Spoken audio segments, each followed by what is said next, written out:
উচ্ছেদৰ প্ৰসংগটো পূৰ্বৰ পৰাই আমি স্পষ্টভাৱে কৈ আহিছোঁ।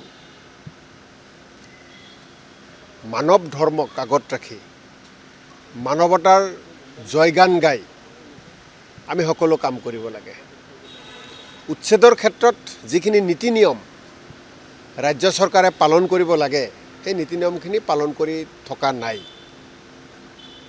উচ্ছেদ কৰিছে, উচ্ছেদৰ পিছত মানুহবোৰ ক'ত গৈছে, কেনেকৈ আছে, মানুহবোৰ স্বদেশী নে বিদেশী, এই কথা বাৰ্তাবোৰ পতা নাই। অন্ন বস্ত্ৰ বাসস্থান গণতান্ত্ৰিক দেশৰ নিৰ্বাচিত চৰকাৰ এখনৰ দায়িত্ব আৰু কৰ্তব্য থাকে যে অন্ন বস্ত্ৰ বাসস্থানৰ ক্ষেত্ৰত দেশৰ নাগৰিকৰ ক্ষেত্ৰত ৰাজ্যখনৰ নাগৰিকৰ ক্ষেত্ৰত চৰকাৰ দায়বদ্ধ। কিন্তু উচ্ছেদ কৰিবলৈ গৈ হিমন্ত বিশ্ব শৰ্মা চৰকাৰে এই কথাবোৰ পাহৰি গৈছে।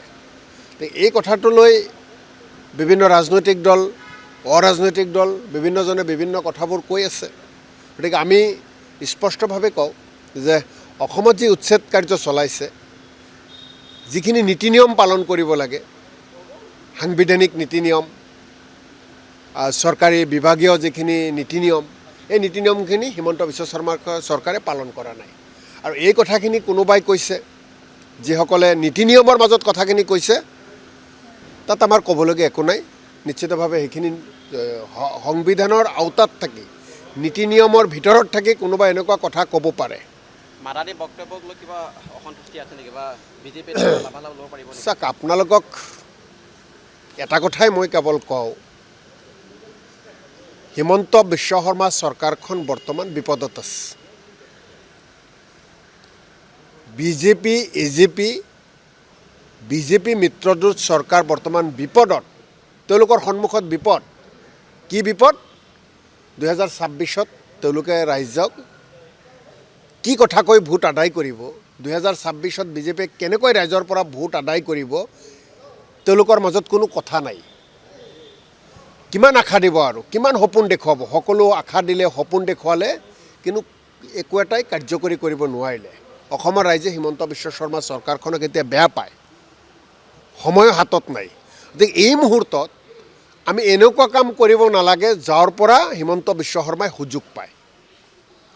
আমি এনেকুৱা কাম কৰিব নালাগে য'ৰ পৰা হিমন্ত বিশ্ব শৰ্মাই অসমত থকা সকলো জাতি জনগোষ্ঠীত ভাগ ভাগ কৰিবলৈ সুযোগ পায়। গতিকে আমি অসমত আছোঁ অসমীয়া জাতি হিচাপে, শংকৰদেৱ, মাধৱদেৱ, আজান ফকীৰৰ দেশৰ মানুহ হিচাপে আমি তেনেকৈ থাকিব বিচাৰোঁ। গোটেই দেশে, অসম নহয় গোটেই দেশেই জানে বিজেপি ৱাশ্বিং মেচিন।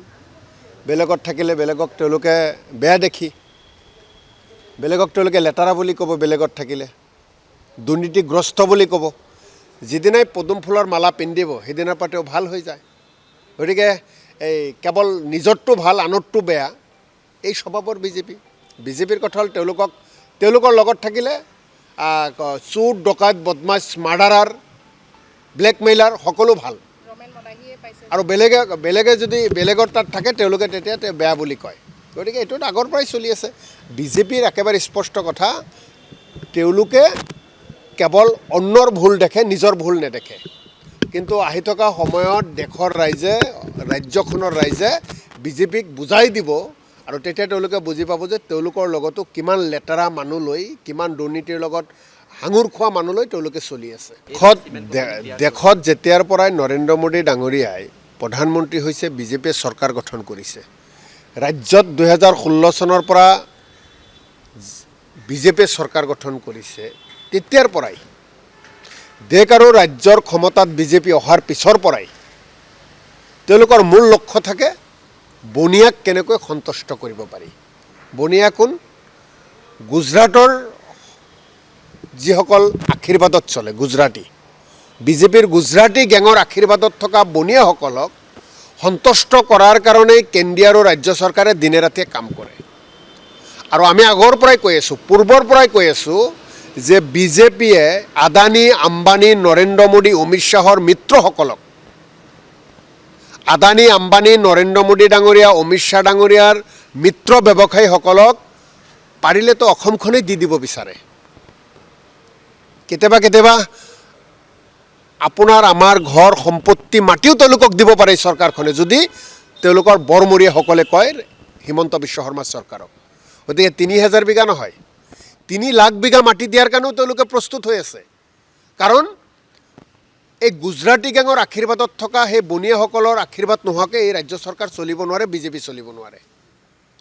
তেওঁলোকে সাধাৰণ মানুহৰ কথা চিন্তা নকৰে। লাভটো কি থাকে তেওঁলোকৰ? তেওঁলোকৰ লাভ থাকে, তেওঁলোকৰ লাভ এটাই, তেওঁলোকেতো সাধাৰণ মানুহৰ তেওঁলোকৰ আশীৰ্বাদ নালাগে, তেওঁলোকক লাগে বনিয়াৰ আশীৰ্বাদ, তেওঁলোকক লাগে এনেকুৱা ধৰ্ণাঢ্য ব্যক্তিসকলৰ আশীৰ্বাদ, তেওঁলোকক এনেকুৱা আশীৰ্বাদ লাগে। আশীৰ্বাদত কি পায়? আশীৰ্বাদত তেওঁলোকে আপোনালোকে জানে আজি গোটেই দেশখন ৰাজ্যখন যে তেওঁলোকে মোটা ধন তেওঁলোকৰ দলত আনি চলাই আছে। আজি গোটেই দেশত তেওঁলোকৰ অফিচবোৰ চাবচোন, আমাৰ গুৱাহাটীৰ বাজপেয়ী ভৱনেই চাওক, যোৱাকালি হাইলাকান্দি নে ক'ৰবাত শ্যামে যে অফিচ উদ্বোধনী কৰিছে তাৰ মণ্ডল অফিচেই চাওক। এই যে কংগ্ৰেছে ইমান বছৰ শাসন কৰি অফিচ ভালকৈ বনাব নোৱাৰিলে, তেওঁলোকে অহাৰ পিছৰ পৰা যে তেওঁলোকৰ অফিচবোৰ অট্টালিকা হৈ গ'ল, 5 ষ্টাৰ হোটেল কেটাগৰী হৈ গ'ল, এওঁলোক কোনে কৰাই দিছে? এওঁলোকে বনিয়াসকলৰ পৰাই কৰাই দিছে আৰু বনিয়াসকলক তেওঁলোকে সন্তুষ্ট কৰে।